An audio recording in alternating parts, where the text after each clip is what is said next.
come to some sort of reasonable, talk this guy down from his ledge and get him to just stop here. Again, we're stopping right now. Let me get a location for you guys. It looks like he is stopping. And as you mentioned, Stu, that we don't know who is actually driving that car, or who's walking out right now. Looks like about to surrender, hopefully, to police. Yeah. Their guns are drawn, too. Yeah, as he stopped there. It was interesting that those police doors were open while they were in pursuit. Looks like he sped up for a second and then finally slowed down. We still don't know.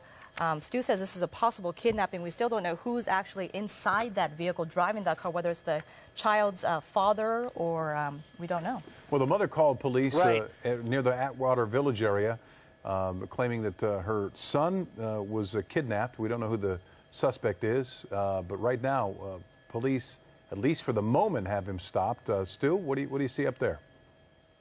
Well, this gentleman, the driver of this vehicle, has stopped the vehicle. You see the door is open. Obviously, they're yelling out commands. Again, we don't know exactly the relationship between this man and the child inside the car. Sometimes it looks like he's holding the child. He's definitely holding the child there in the front seat. Oh boy! And this is going to get very, very hairy. We don't know, again, what the relationship is here between the child and that man driving that vehicle. Stu, we think it's by the way, Stu, we think it's a 4-year-old girl that's in there with him. Yeah, we see her wearing a purple sweatshirt there. 4-year-old girl, we're hearing, Stu. Wow, yeah, and you can see the guy talking to the officers right there. Well, now, he might just be advised. Okay. Sorry, Stu, go ahead. No, that these officers have, they might have weapons drawn.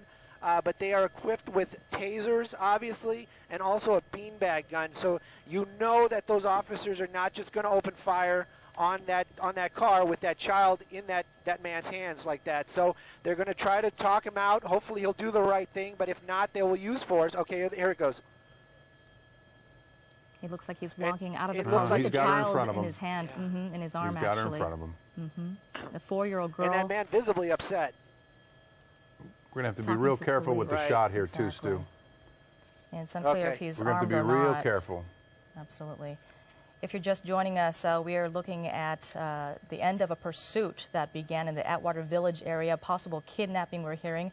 We do know that there was a 4-year-old girl inside that car. The mother of that 4-year-old girl called for help, called police. We do not know the relationship between the gentleman that you're seeing there talking to police right now as we speak and the 4-year-old girl inside that car. Yeah, he's clearly upset, too, as you see him speaking with the police officers. And one would assume that they're doing their best to try to talk him down and calm him down. But we've seen him already pull that little girl out as if to almost to shield him or to show them that they better be careful, and that's exactly what they're doing. Yeah, you can only imagine if this mother is watching this right now at the end of this pursuit.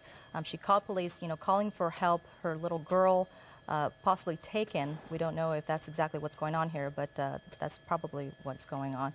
Of course, we're hearing from Stu that the car in pursuit was going at a very high rate of speed on the 5 freeway when this started in Atwater Village this evening. Okay, well, he's... Extremely traumatic moments, dramatic moments here. That man, like you said, obviously very upset, making very unwise moves, and then just to have his child in this situation, obviously not thinking in a rational sense, this is very, very dangerous for all the parties involved. And he keeps holding that child, perhaps to comfort her, but again, not a wise move with those officers right there. Then he makes these erratic moves. You saw him digging in his pockets. That is a very dangerous thing to do, especially in this situation.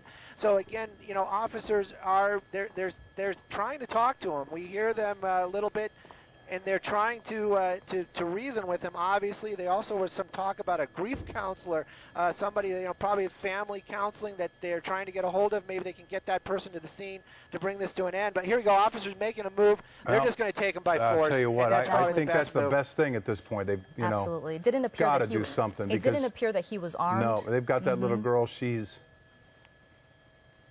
Yep, she's safe in the arms of police officers. No, I'm on the child. That's right. Whew. So yeah, so you see this dramatic ending here, and again, LAPD doing an awesome job, just just taking charge of the situation. That's what they're trained to do, and getting that child to safety as quickly as possible. They're obviously going to clear the car, but as we understand it, there's just those two people inside the vehicle. But wow, again, a dramatic end here to a pursuit and they some had domestic issues. They had such a difficult decision to make. We don't know if he was armed. He was acting just so irrational and yelling at them and picking her up and kind of tossing her around a little bit. And we also noticed him popping something in his mouth prior to the police officers coming in there. That's the point where I said, uh-oh, something's got to give here. And they jumped right in. I don't know if we have a chance to re-rack that video of when they actually finally stormed in on the suspect, but I'm sure at that point police officers are fearful that he was maybe reaching for a weapon, but it looked like he was reaching for something to put in his mouth. I don't know what that was. But there's the little girl on the right, one officer holding on to her, a 4-year-old little girl we believe was kidnapped from her mom's home. We don't know the relation of the suspect to that little girl, but he seems certainly distressed. And a safe end to a pursuit that began in Atwater Village tonight. Yeah, ending here in Silver Lake with the police swarming this suspect here, who put up a fight, even with this little girl in his hands, and, absolutely, and police all around him. He still tried to put up a